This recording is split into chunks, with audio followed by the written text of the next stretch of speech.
Halo, Assalamualaikum warahmatullahi wabarakatuh. Kembali lagi kita akan ngomongin seputar psikologi perkembangan dan khusus kali ini kita bicara tentang masa-masa dewasa madya. Nah, menurut banyak teori dikatakan bahwa dewasa madya ini dimulai dari usia lebih kurang 40 tahun sampai dengan 60 tahun. So, life begins at 40. Ya, kita seringkali mendengarkan kata-kata tersebut. Ya, betul sekali. Memang di usia 40 tahun itu awal dari banyak hal. Di mana itu ada kemajuan dari karir, kemajuan dari pencapaian-pencapaian, dan juga kemampuan puncak dari kemampuan fisik, kesehatan fisik juga. Makanya kenapa kemudian di usia-usia tersebut, di usia-usia masa dewasa madya ini, kesehatan individu di usia tersebut secara umum itu bagus. Kemudian, tapi di akhir-akhir memang perlu sangat memperhatikan karena bisa terjadi suatu kelemahan atau kemunduran.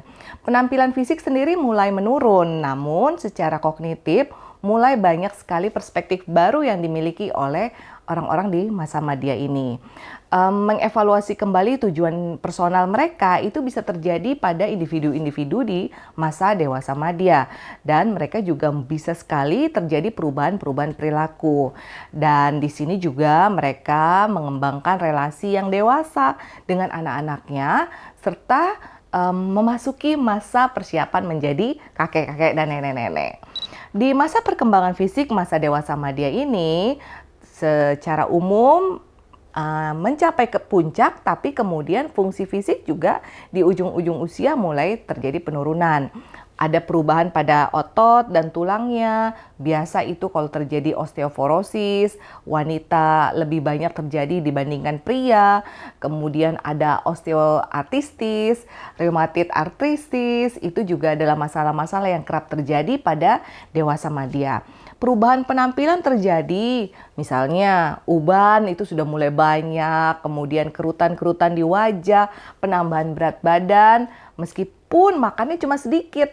Makanya individu-individu dewasa madya ini suka sekali komplain dengan kondisi berat badan tubuhnya karena walaupun makannya sedikit, tapi kok berat badannya tetap bertambah dan itu dramatis sekali. Kemudian juga terjadi perubahan fungsi reproduksinya. Pada wanita, kehilangan kemampuan untuk mengandung dan juga mulai masuk ke masa-masa menopause. Itu terjadi antara usia 40 sampai 50 tahun. Dan pada pria terjadi penurunan level testosteronnya dan itu berpengaruh pada jumlah sperma. Tapi tetap saja mereka masih memungkinkan untuk memiliki keturunan. Pada aspek perkembangan kognitif, practical intelligence-nya, gambarannya adalah terjadi perluasan keterampilan yang berkaitan dengan cara seseorang membentuk, memilih, atau beradaptasi dengan lingkungan fisik dan sosialnya. Nah, pada masa-masa dewasa madya ini, perkembangan kognitifnya menurut Piaget masuk ke dalam masa tahap formal operasional. Di mana di sini perkembangan intelektual dewasa sudah mencapai titik akhir puncak yang sama dengan tahap sebelumnya. Dan ini selanjutnya merupakan perluasan dan penerapan dari pola pemikiran ini. Kemudian juga dalam tahap formal operasional yang digambarkan oleh Piaget, di sini mereka memasuki dunia logis yang berlaku secara mutlak dan universal, yaitu dunia idealis itu terjadi pada puncaknya atau paling tinggi. Dan dalam menyelesaikan masalah, mereka mampu mencoba beberapa penyelesaian dan dapat melihat akibat langsung dari usaha-usahanya guna menyelesaikan masalah tersebut. Dalam hal ini juga pada perkembangan kognitifnya, menurut tahapan formal operasional Piaget, dewasa madya ini mampu menyelesaikan masalah dengan terlebih dahulu memikirkan secara teoritis dan kemudian menganalitis dan terjadilah penyelesaian berbagai hipotesis yang mungkin ada. Pada perkembangan psikososial dewasa madya ini juga menarik. Menurut Erikson, tahapan usia ini ada di rentang generativity versus stagnasi. Maksud dari generativity itu adalah menjadi produktif. Mereka memiliki kesediaan menolong orang lain untuk memastikan keberlanjutan masyarakat dengan memandu generasi berikutnya. seperti melakukan parenting buat seorang tua, mentoring, volunteering, dan lain-lain. Sebagian orang dewasa madya ini tetap juga mengalami kondisi stagnasi.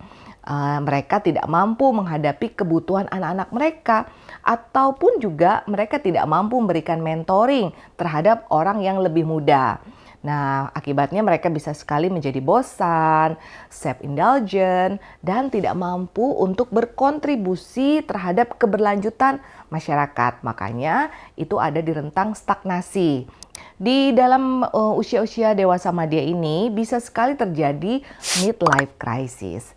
Bagaimana itu? Walaupun demikian, tetap saja ada beberapa riset yang menunjukkan bahwa hal ini kurang bukti terkait adanya midlife crisis ini atau krisis paruh baya. Karena mungkin sekali nggak semua orang mengalaminya. Cara untuk menghadapi tantangan pada masa-masa dewasa madya ini, misalnya melakukan ego resilience,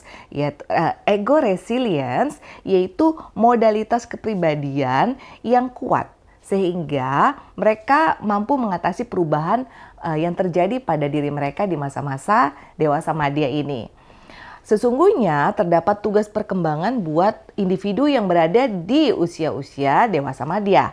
Pertama, mereka perlu dan sebaiknya menerima dan menyesuaikan diri dengan perubahan fisik dan juga perubahan fisiologisnya. Kemudian mereka bersedia menghubungkan diri sendiri dengan pasangan hidupnya sebagai individu. Dan di lain waktu juga mereka mampu membantu anak remaja mereka untuk belajar menjadi orang dewasa yang bertanggung jawab dan bahagia. Kemudian tugas perkembangan yang lain buat dewasa madya adalah mampu mencapai dan mempertahankan prestasi yang memuaskan dalam karir pekerjaan mereka. Selain itu, mereka bisa juga mengembangkan kegiatan-kegiatan pengisi waktu luang serta mencapai tanggung jawab sosial sebagai warga negara secara penuh. Mungkin sekali individu-individu di masa dewasa madya ini mengalami stres. Kategori stres pada dewasa madya itu juga beragam. Ada yang namanya stres somatik, di mana itu dikarenakan keadaan fisik yang menurun. Kemudian ada juga yang disebabkan oleh yang dinamakan stres budaya. Berasal dari penempatan nilai yang tinggi pada kemudaan. Jadi sosial itu menganggap kemudaan atau usia muda atau fisik yang muda adalah hal yang lebih. Dan ini bisa menimbulkan kondisi stres budaya. Kemudian juga tidak cuma kemudaan tapi juga keperkasaan dan kesuksesan pada kelompok budaya tertentu. Ini menyebabkan stres budaya. Ada juga yang namanya stres ekonomi. Ini diakibatkan oleh beban keuangan dari mendidik anak, memberikan status simbol bagi seluruh anggota keluarga. Terjadilah stres ekonomi. Juga ada yang namanya stres psikologi. Apa sih? Stres psikologi itu dapat diakibatkan oleh kematian pasangan hidup, kepergian anak dari rumah, kebosanan menghadapi pernikahan, atau rasa hilangnya masa muda dan mendekati ambang-ambang kematian. Nah, orang yang berada pada usia dewasa madya memiliki probability yang lebih tinggi untuk mengalami stres. Kenapa? Stresor mereka itu beragam. Ini juga bisa kaitkannya dengan isu keluarga dan juga pekerjaan. Contoh, anak-anaknya berada di jenjang perkuliahan dan tuntutannya juga semakin tinggi, biayanya juga semakin tinggi. Pekerjaannya yang menuntut mereka bekerja lebih keras lagi, tagihan-tagihan yang menumpuk, kebutuhan pernikahan buat anak mereka yang perlu diperhatikan, serta berbagai isu termasuk isu kesehatan orang tua atau keluarga. Oke, demikian cerita saya tentang dewasa madya. Jangan lupa untuk like, subscribe, dan share. Terima kasih.